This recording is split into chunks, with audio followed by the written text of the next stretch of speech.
Banyak orang berpuasa hanya dapat lapar dan haus saja. Apa yang menyebabkan pahala puasa menjadi hilang? Tonton video ini sampai habis dan jangan lupa subscribe. Jangan kita berghibah mencela orang lain, karena ini bisa membatalkan pahala puasa kita. Janganlah kita memfitnah orang lain, karena ini akan menghilangkan pahala puasa kita. Janganlah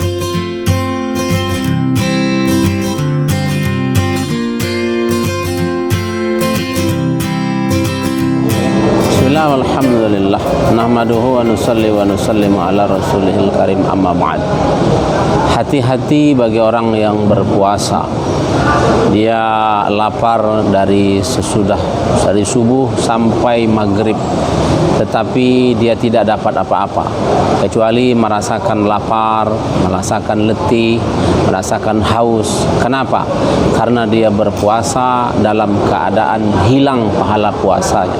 Memang dia tidak makan, tidak batal puasanya, tapi batal pahala puasanya. Apa saja yang membatalkan pahala puasa tersebut?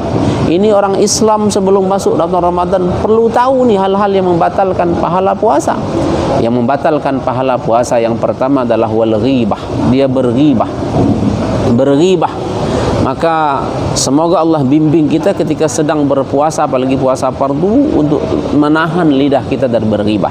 Apa itu ghibah? Ghibah adalah menghina orang lain, mencela orang lain, mengejek orang lain di belakangnya.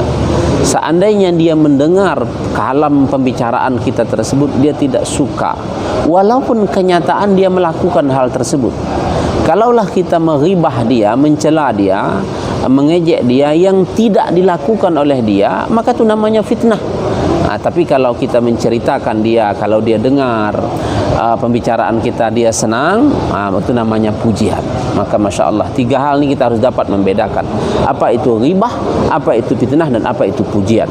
Nah, yang harus dihindari dalam bulan Ramadan antara lain pertama adalah ghibah. Dengan dalam berpuasa kita berghibah, pahala puasa akan hilang. Maka berhati-hati bagi orang berpuasa.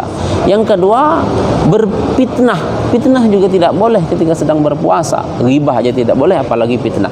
Al fitnatu asaddu minal qatl. Orang memfitnah orang lain itu lebih kejam dari pembunuhan, dosanya lebih besar lagi. Kemudian yang ketiga adalah sedang berpuasa ini tidak boleh wal kadzibah. Ini akan dapat membatalkan pahala puasa dia. Apa itu kadzibah? Berdusta. Sedang berpuasa dia bohong, dia berdusta. Ini pahala puasanya akan hilang.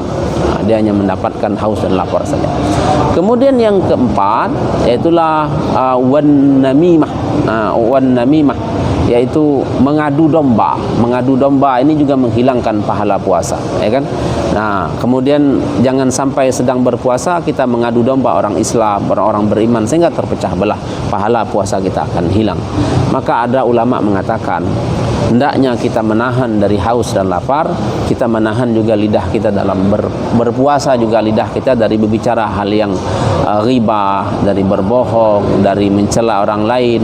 Artinya ketika berpuasa kita hendaknya kita menahan dulu, bagaimana kita mengurangi berbicara. Qul khairan aw liyasmut. Kalau kita mau berbicara, bicara yang baik. Kalau tidak kita bicara kita pahala, diam kita pahala. Kalau tidak kita berzikir saja, mengingat Allah Ta'ala. Kemudian yang kelima yang membatalkan pahala puasa adalah bersumpah palsu. Bersumpah dia dengan palsu. Ini juga pahala puasanya akan hilang. Sedang berpuasa dia ngambil sumpah tapi palsu, batal pahala puasanya. Kemudian yang keenam, wan nadhru bisahwati. Dia memandang dengan syahwat, memandang yang bukan mahram. Wanita sedang berpuasa tapi memandang dengan syahwat. Maka semoga Allah bantu kita untuk haddul basar, menundukkan pandangan.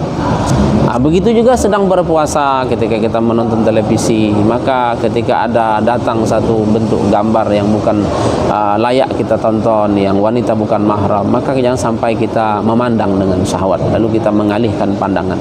Inilah ciri orang soleh dan orang beriman itu, haddul basar, dia menundukkan pandangan.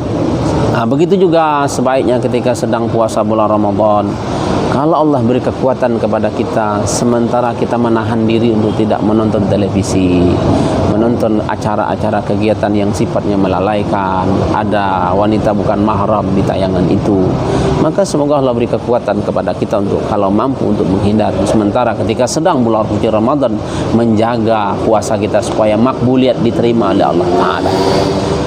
Buah akhir dari kita beramal termasuk Ramadan adalah makbuliyat, diterima oleh Allah Ta'ala. Amal puasa kita diterima, nanti kita dipanggil masuk surga dari pintu puasa, pintu Raihan. Wahai saudaraku seiman, masuklah ke surga dalam pintu puasa, karena dulu engkau banyak berpuasa di dunia. Orang yang banyak menahan lapar di dunia, nanti dia akan kenyang, tidak haus di akhirat. Semoga Allah Ta'ala rahmati kita, berkahkan kita untuk terus dalam ketaatan. Semoga akhir hayat kita husnul khatimah dan dalam kebaikan. Subhanallah bihamdihi, subhanakallahumma bihamdika, asyhadu alla anta astaghfiruka wa atubu ilaih.